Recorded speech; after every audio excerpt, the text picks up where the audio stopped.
Okay, brand performance and balance. Thank you, everyone, for coming today. So there's going to be like a who, what, where, why for this agenda. Who are we? What did he say? Why are we here and why now?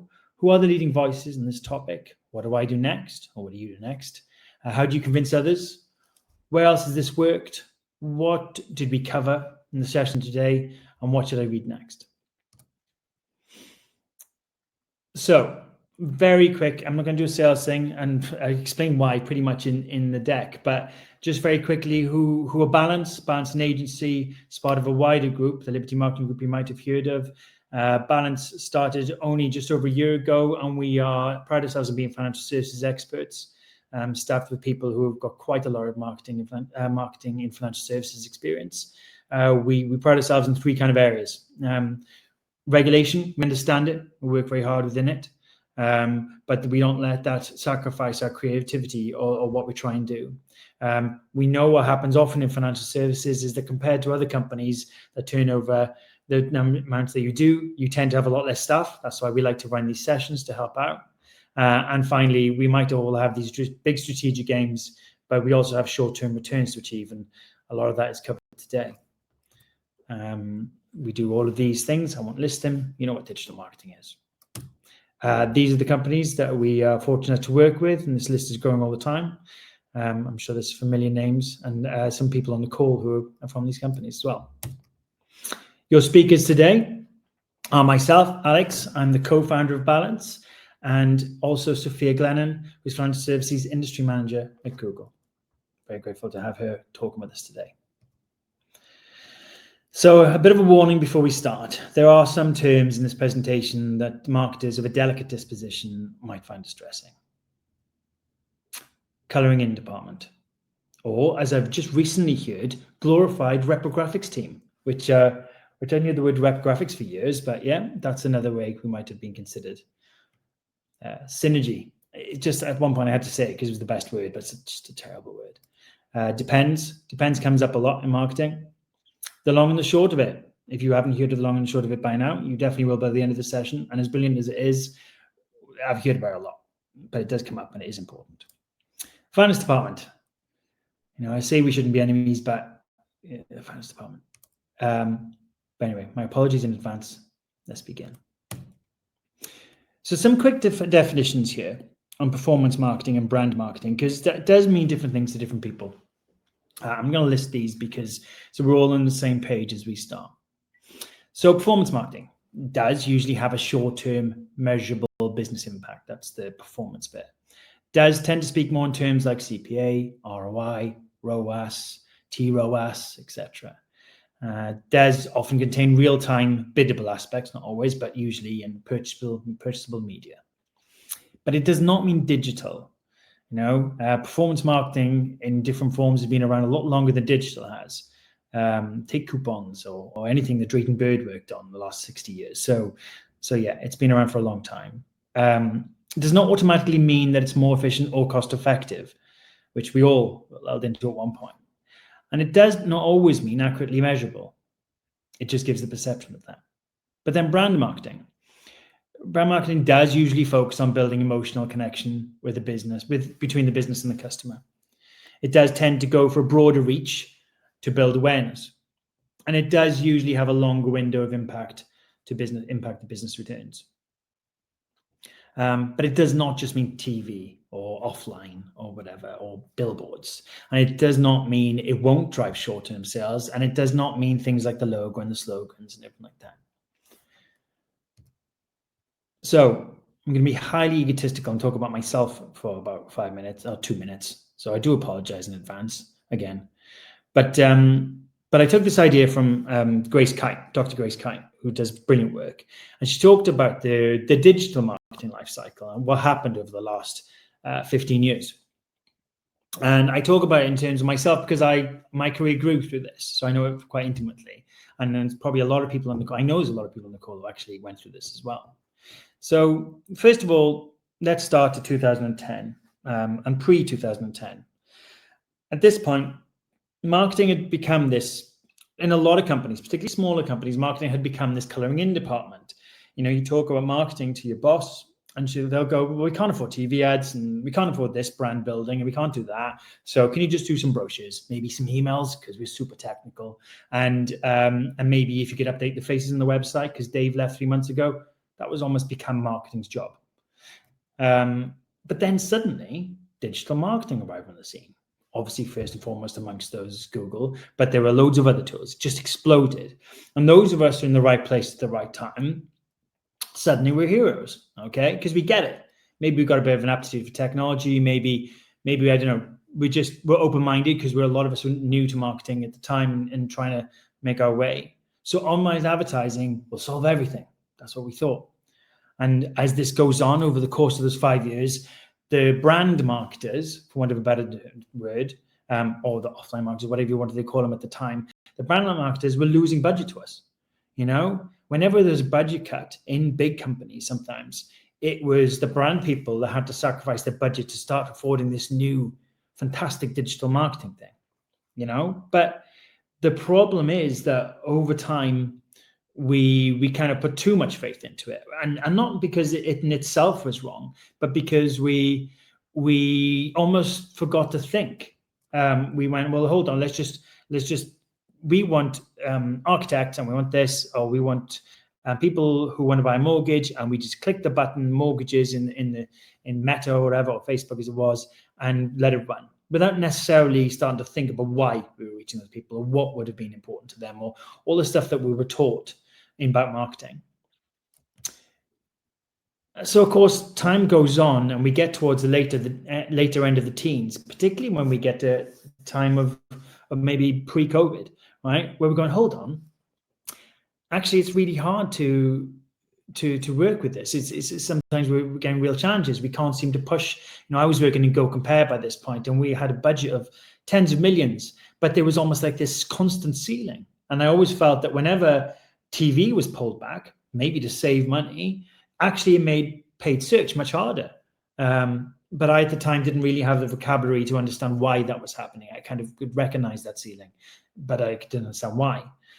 And then I went on to Admiral next, and this is like late 2017 or mid 2017. I joined Admiral, and we've got this issue as well, which is, hold on, we know we can do this, and we know we can do that. We work through price comparison, but what can we do to push the brand, and why is our elasticity maybe not changing as much as we'd want, or why is paid search just not working for us, and why does display do nothing? You know, it was all of these issues, and of course the answer was that not enough investment was necessarily happening in the brand, or at least the brand was not being positioned. It's not all about money. The brand was not necessarily being positioned the right way. So then time has moved on, and the industry has moved on, including the big four. They all understand that maybe you can't just, it's not this focus on immediate returns anymore. It's about building the full funnel. And we as marketers understand it more. At the same time, it's about 2 or 3 years in now, but by this point, the long and the short of it, which we'll talk about, told you I'd bring it up, comes in. And we're all starting to think about things a bit differently, or more accurately, we're starting to think about things like we used to before all this. And now we get to now. And I'm the old guy, you know, and I'm sat in an agency today, surrounded by 30 odd marketers who know so much more about the technical aspects of this than I do. But above it all, yes, the individual tools will change, but the overarching thing of what we're trying to achieve will not. So yes, PMax, look, it's full funnel. TikTok is digital marketing, but very much about building brands. You know, Eat is all about trust in brands, and when you read stuff online, you know, that you can trust it. But yeah, I feel old because there's new things to learn every day, but at least it seems to be moving in the right direction. But it's easy to be left behind. But I do believe that we are moving towards a phase that the brand and performance and brand value can be in balance if we approach them the right way and understand how we're distributing our budgets. So enough about me, boring. So why is this all important now? Okay, so this is why we're quite nicely subscribed to a brand performance. This is why people want to know about this. But why is it so critical right now? Well, one of the main reasons might be that, you know, we've been through a very strange economic time where we're still in the middle of it, and budgets are really, really tight, you know. And so there's always a greater and greater, when money is tight, there's a greater and greater push for short-termism.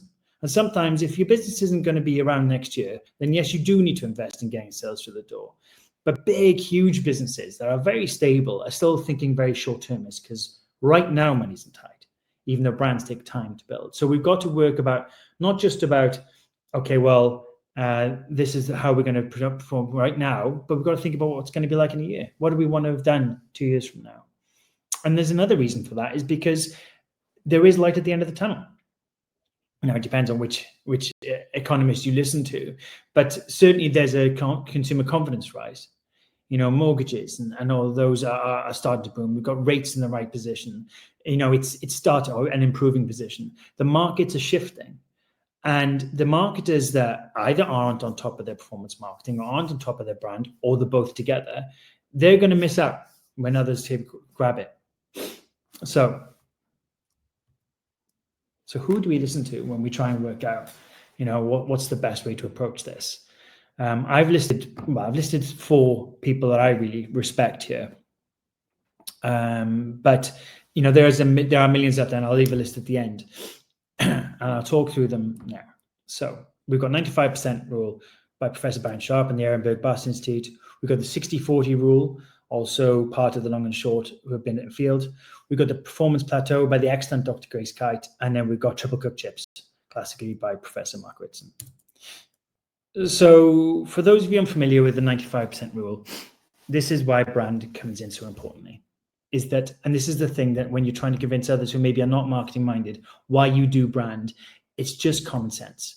Most of the time, and the percentage varies a little bit, but most of the time, and it's really a nominal figure, it's just to show that most of the time, people are not thinking about buying a product. Whether it be mortgages, whether it be car insurance, whether it be anything of that nature, B2B insurance, particularly in B2B, actually, these are largely B2B numbers. People aren't necessarily thinking about your product. Well, they're not thinking about your product all the time. And so if they're not looking to buy your product all the time, hammering them with sales messages all the time means that you're just going to annoy them. Whereas if you're hitting them with messages that are of value, and you continue to keep them when first you get from awareness, and then you get into that consideration aspect, they're going to stay in that consideration pot for a long time. It's not a nice little neat funnel. This Strong Inside here by the excellent Dan White shows that, and then it's mixing its drinks a bit, but it's trying to show physical availability is you just got to be there, and you got to be there in a way that's noticeable and valuable, and not necessarily trying to sell to them. But at some point, they're going to slip into that 5%, and that's when performance marketing becomes so important. What we might have chased previously is to just be there for that 5% and almost not do anything else. But of course, you're not the only person there waiting for them when you get to that 5%. There's going to be all of your competitors as well. So the idea is the more you prime people with messaging when they're sat there in that pool waiting and ready to go, the more advantage you're going to have when there's a bun fight when they get to that 5%. Okay, so on that theme, 60-40, the long and the short of it. So we've all heard a lot about long and short of it, but if you haven't, and it's quite nice if you haven't actually, because it's a fantastic theory. It's about the fact that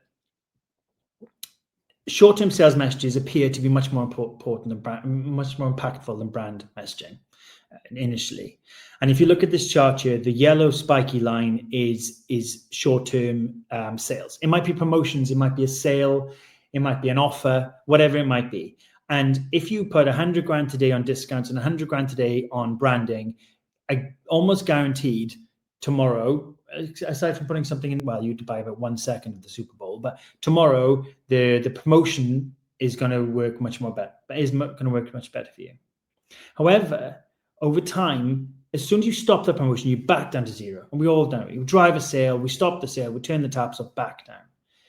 And so there's an antidote to this, which is if you continue to build brand, continue to invest in brand over time, it has been shown that over time, the long-term business effects are greater.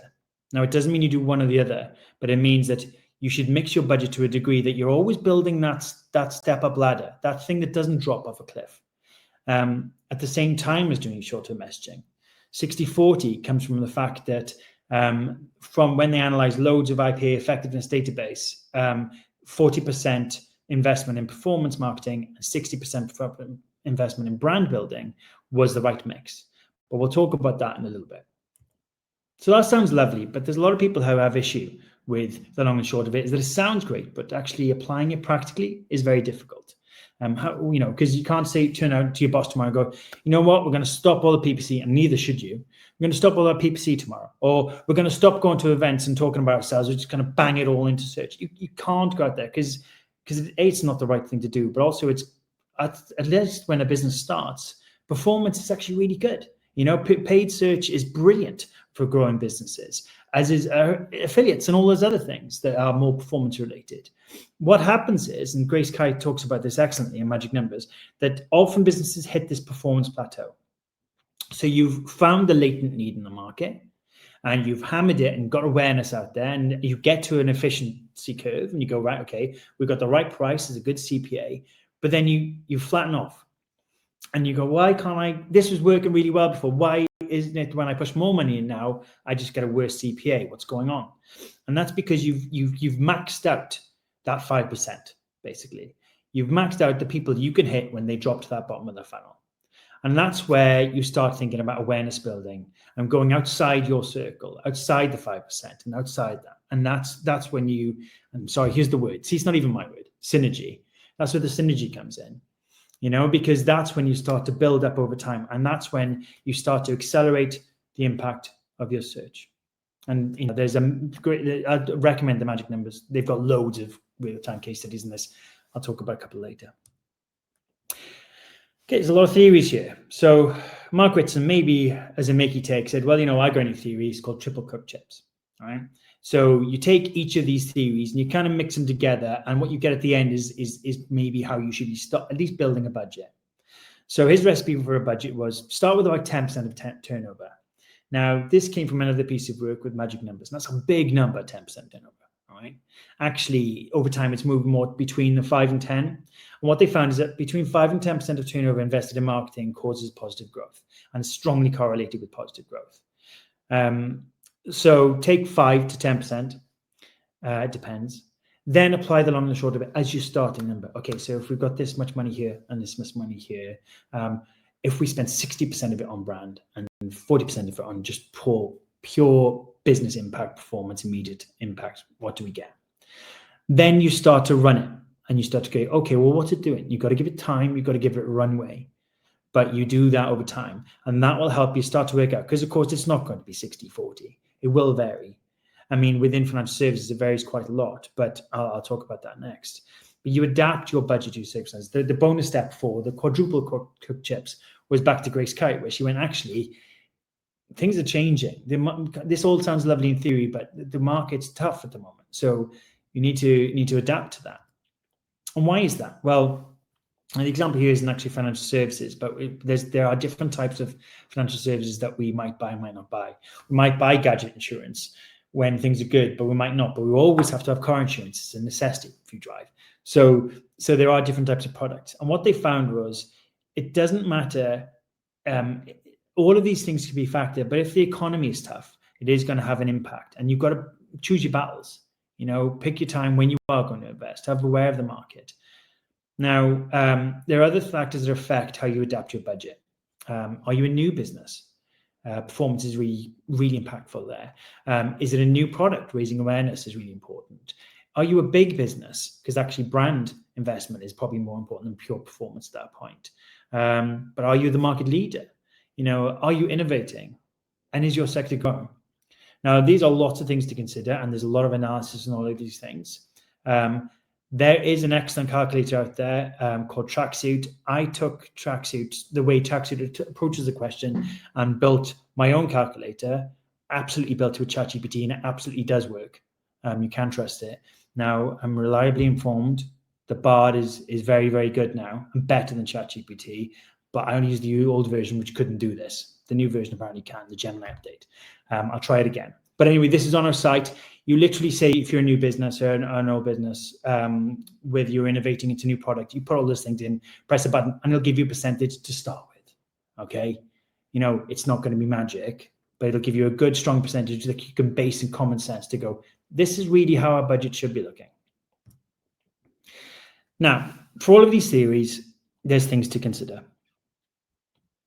these studies are largely done by marketers.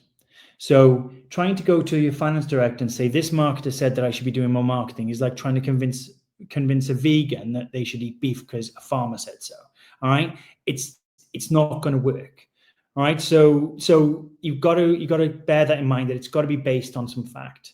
A lot of the leading works on budgeting over the last years, because of the long and short of it, are focused very much on why you should build brand. My concern is you still got to remember the importance of performance. And actually, you can shoot yourself in the foot if you think, you know what, if we spend all of our budget on a TV advert what's going on all of our advert on an upper funnel advertising, that's great. Well, no, because what will happen is your competitors will harvest the interest that you generated. So there has to be a mix. There's obviously no one size fits all. I've already said that. These are almost as much mental frameworks. There's almost things to go to your financial director or your boss or whoever and go, think about this like common sense. Are you shopping for shoes all the time? Some might say yes, but are you shopping for shoes all the time? No, but therefore, why should you be hit by sales messages all the time? And they're not.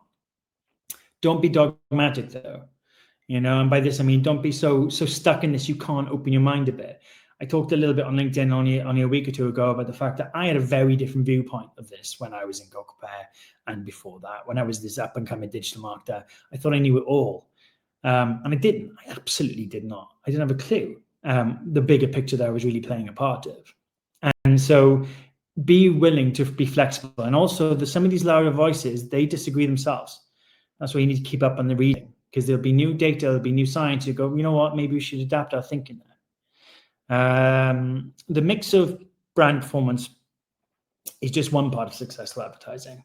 Actually, one of the biggest factors of successful advertising is the creative, the overarching single factor. So there's no point to having a beautiful mix of budget and then just putting a terrible piece of creative out there. So yeah, there's lots to be thought about.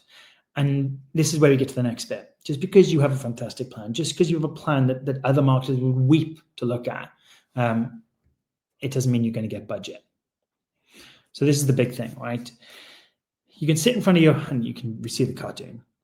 I've sat in front of a CFO, a really smart CFO, who's actually almost predicted what I was going to say next. They get it, right? They get that this would make sense. They get the theory, they believe in it, they trust in it. Don't expect then to have a blank check and throw your toys in the pram if you don't get it. Because it's just not going to work. They've got a million other things to think about. The money's got to come from somewhere. They've not just sat there with it in a hole in the ground thinking, you know what, let's just leave it there until we need it, apart from the odd war chest. If you're going to increase your budget, then you need to convince your CFO or your CEO, and that means increasing the amount of money spent in the business, all right? And they have to convince the board. Or it has to be diverted. So it's got to either your CFO or CEO have to divert it. But you have to move money from one place to another. You're going to have to convince the performance team that maybe they need to lose some of their budget to help their performance long term. You're going to have to convince maybe the brand team. We like going to all these lovely shiny events, that maybe we do one less event next year and really have a really good go at performance, and really establishing a digital presence. You're going to have to convince sales that maybe they're going to see a lull in immediate leads, but over time, the demand generation, to use B2B parlance, is going to help. Also, you need to convince product that people are going, where's my P&L? Why is my P&L dropping? Because Cognizant talked about like the first 3 months that they went from almost demand harvesting to demand generation. It was the worst 3 months in the business. But you have to stick it out. You have to be prepared for it. And also you have to know when something's not working. But yeah, you also have to convince about 100 other people down to the cleaner. But there we go. So just be prepared for that. So how do you do this? Align to the business objectives. If you can draw a line between what you do as a business and what your marketing is meant to do, which lever is actually meant to shift, that's a critical one. Harvard did a big piece on how this can impact the share price. And they tracked brand consideration over time, what at the same time was happening to the share price, along with brand mentions and so on. So it is critical to go, well, hold on, the boss ultimately cares what the share price is. And the shareholders really care. Brand power, and there's lots of studies on brand power is really important to share price. Start speaking in the language of the people that you need to fund these things. Data-driven decision-making. we've come up with, I don't know if she might be on the call today. One of my old team, we came up with a beautiful idea once of how we would prove the impact of brand. Fantastic, right? It all netted up. It was lovely. We had maths, we had control, we had maths, like it's a magical thing. We had control, we had everything set up, and we ran the test, and it was not a cheap test, and the impact was marginal. It didn't mean the brand wasn't working. It just meant that from the way that we'd set up the test, we just couldn't prove it. Now, we didn't blag it. We didn't go, oh, you know what? It is working. It's just this is this. We went, you know what? We've not proven it with this test. Could we have a bit more money to try it? We'll cut it out of this. We'll cut it out of that. You've got to be open and honest about the fact that maybe some of the things, and also some things you do will not work. And you've just got to build that credibility because you're in it for a long time, not a short time. It'll help in the long run. And therefore the language, the communication, like I said, shareholder value. A big thing within financial services, of course, is particularly if you're in a business that drives itself through price comparison websites or through tables like that, is elasticity. You know, what drives your preference of parity? So if it's you and someone else are exactly the same APR or the same premium, why would someone choose you over someone else? Because if it's just you can charge 5% more or 1% more, that adds up, particularly when you have lots of customers. And that's the value of your brand right there. Now, if you can use econometrics, and econometrics is a very expensive tool, but if you can use econometrics to do these things, fantastic. But you need all the levers pumping. And like I said, use lots of charts, but understand them first. Don't make the mistake of taking the long and the short of it in, or some other chart and going, look at the numbers go up, because these are numbers people are all the time, and they can pick a hole in anything, you know. So you have to be able to go, you have to be really honest with yourself. Like, is this flawed? Is this actually just correlation? You know, is this Nicolas Cage and ice cream sold in summer kind of correlation here, and there's actually nothing here? Be honest with yourself. Don't make a fairy tale out of it. And I say these words just because I've done all these things. You know, I've fooled myself enough times with these things. Okay, in real life example, Gusto. So Gusto's challenge a number of years ago was that it was an over-reliance on paid ads, but it had extremely low brand awareness. Now, they were still selling tons of boxes. They were still growing, technically. They're still growing really well, but they had almost everything was paid. And as soon as they turned that tap off, it all just crashed to the floor. And then you had your HelloFreshes and all those filling in the gap. So Gusto decided it was to balance their thing around 60-40. Now, they did do 60-40, and the brand building was things like, I guess, recipes. So you'd see display ads with how to cook, I don't know what, right, in 5 minutes. But it wasn't any of it was sales. None of it was really sales messaging.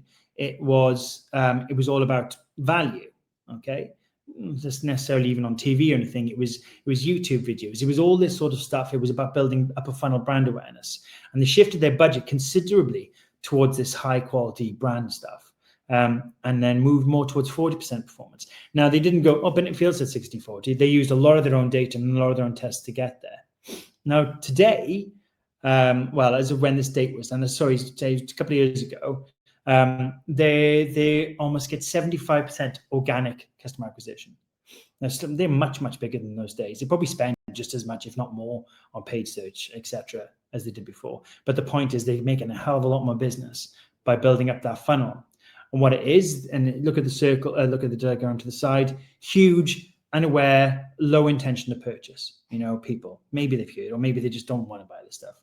You just over time build that demand pool. Then you catch them at the right moment. And they go, you know what, this week, I want to be healthy, I want to do this. You just catch them then you grow. But when you bring them in, you use performance marketing to build up that awareness. You use refer a friend. You do all of this good, straightforward performance marketing stuff to funnel it back around again, to build that demand pool again and loop it through. Another example of that is one I personally went through. So and it's a big, don't try and read everything. I'll talk you through it and you can get the slides afterwards. But we had this pattern in Admiral, and that's particularly confidential here. Admiral's pattern in Admiral, it was a huge brand. Everyone had heard of Admiral, okay? It's like 10% of the market or whatever it was. And but increasingly, it was becoming price comparison dependent. You know, price comparison still very much dominates the market, but it was year after year after year after year, more and more of Admiral's business was coming from price comparison, which meant the price comparison was, of course, getting more and more powerful. And what was happening when I joined was that actually consideration was 5th in market, even though Admiral was almost one of the biggest. It's still a very nice place to be, but it hadn't shifted. Brand marketing impact was unknown. They were doing it. They were doing TV, but they didn't really know what it did. And performance marketing was terribly unoptimized. Now, that wasn't because the performance marketers themselves weren't good at it. They were, but the business wasn't fully and consistently investing in it.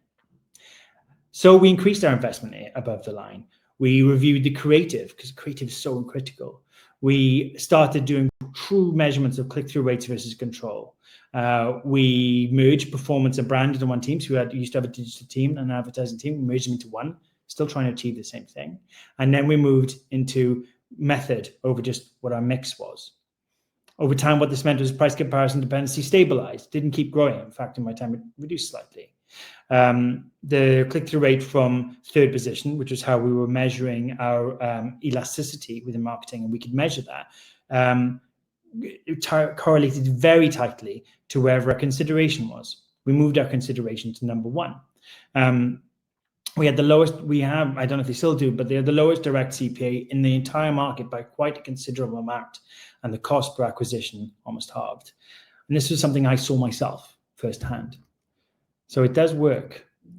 We call it investment cycling. Why does that work? Because as you improve your performance, more of that energy is funneled back into brand. As you improve your brand, of course, more of that goes into performance. They're both equally important to each other. I call it coefficient, which is a very fancy way of saying how much of it is working through. And the equivalent there is, if you go back to that long and short of it again, you see that point where that ladder goes up like this, that's the bit where the coefficient is growing. So in summary, it's a critical time for us to be on top of this stuff. We've all known it, but there's so much out there now that we can really get a grip of it. And it's a good time, just as the economy, I'm sure, will come back. You want to be on the front foot for this. Plus, there's so many amazing tools out there, some of which Sophia's going to talk to you about in a minute, that you've got a really good time to grab it. There's loads of critical thinking out there. I mean, I mentioned 4 people. There's new thoughts all the time. There's brand new papers all the time. I almost can't keep up. And some of them are so brilliant talking about brand assets that I wish I could put it in here, but I'm already 2 minutes over time. And of course, teamwork is critical. The performance and the marketing teams need to work together. The brand marketers, the performance marketers, if you really want to make that distinction, it doesn't really make any sense anymore. But whatever you might be, whatever channels, whatever responsibilities you have in the funnel, you need to work together because you cannot be siloed. And it's easily said, but as you realize how much you can benefit each other, it becomes easier. But you also have to work with the broader business. Sometimes they're going to have to buy 1,000 laptops and not buy a new TV ad. All right, that's business. Okay, but most of the time you can work with the business and find out which part you play in it. There's a reading list here. We haven't got time to go through it now. Just some great stories, great reading to go into. Much cleverer people than me. I'll leave that in the deck for us to look to another time. We want your questions now. We will hand over to Sophia.